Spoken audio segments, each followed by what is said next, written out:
All right, so here is how you can go live to Facebook directly from your phone. So let's jump in to the app here. We're gonna go on Facebook. We're gonna go tap live, and then it's gonna make sure you have allow your camera, allow your microphone. And then you're gonna see here, right now we have tap to add a description. Let's do live stream test.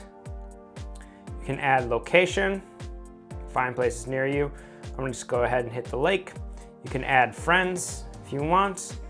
You can go ahead and add how you're feeling or anything else like that.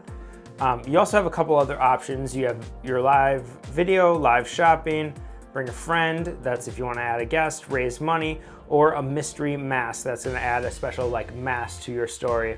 Up here, again, we're on the top here, right by public post story. So I can change if I want to add it to the story or not. I can also change where people are going to see it. I'm going to tap only me.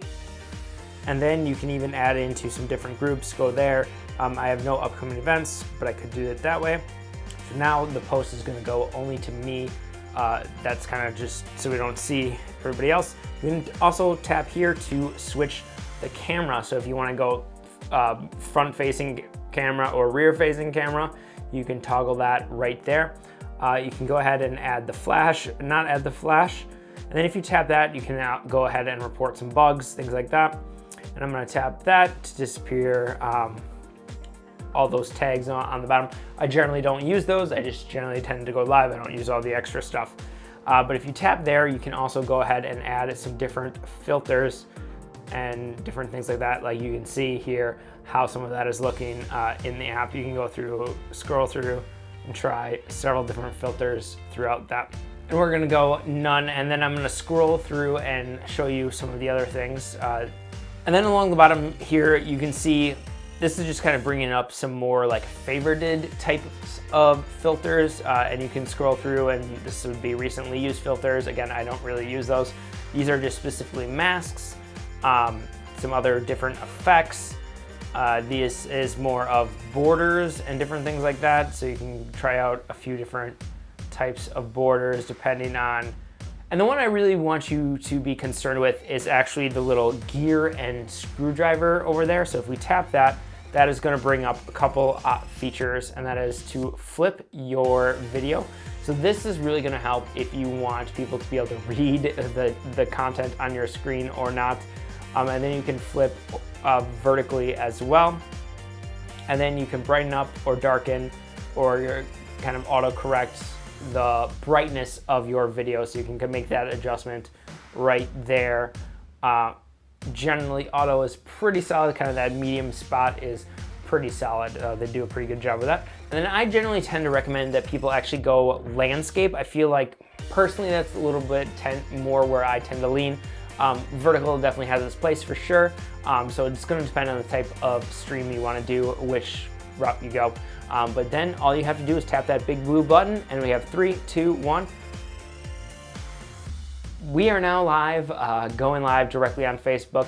All right, and you'll see a few extra things here along the bottom. If you tap that plus, that's gonna bump it up, and again, you can add a surprise mask. That's kind of gives really your only two options here once you're live.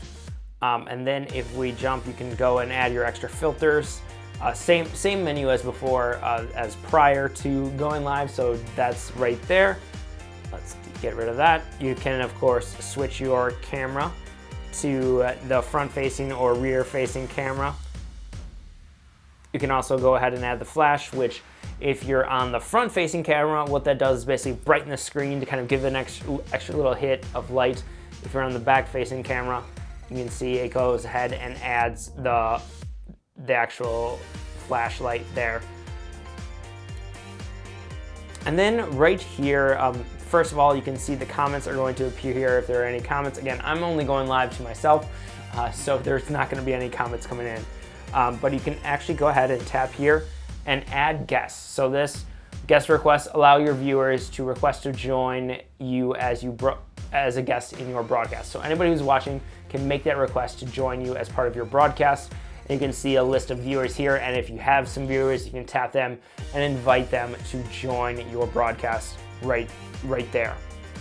So that's a really cool feature about the mobile. It does make it pretty easy to start getting some guests on your broadcast. And then you can tap here, and then again, that's just jumping you back to your comments will appear there. That's kind of the default look that you have right there. And that is how you live stream from your mobile phone. If you want to finish, you just tap the finish button there. And then it does take a few seconds to kind of complete that. You hear that little noise, ready to go. You can go ahead and post your stream right there. You can delete it. You can change the status of it. You notice I was only running as only me. I can go ahead and change it if I want more people to be able to see it now after the fact. And then you have this button here where you can go ahead and report some bugs. But I'm gonna go ahead and delete that. So that walks you through how to actually go ahead and go live from your mobile phone. If you want to learn more about Facebook Live Producer, which is the desktop version, it allows a few other extra features, some more.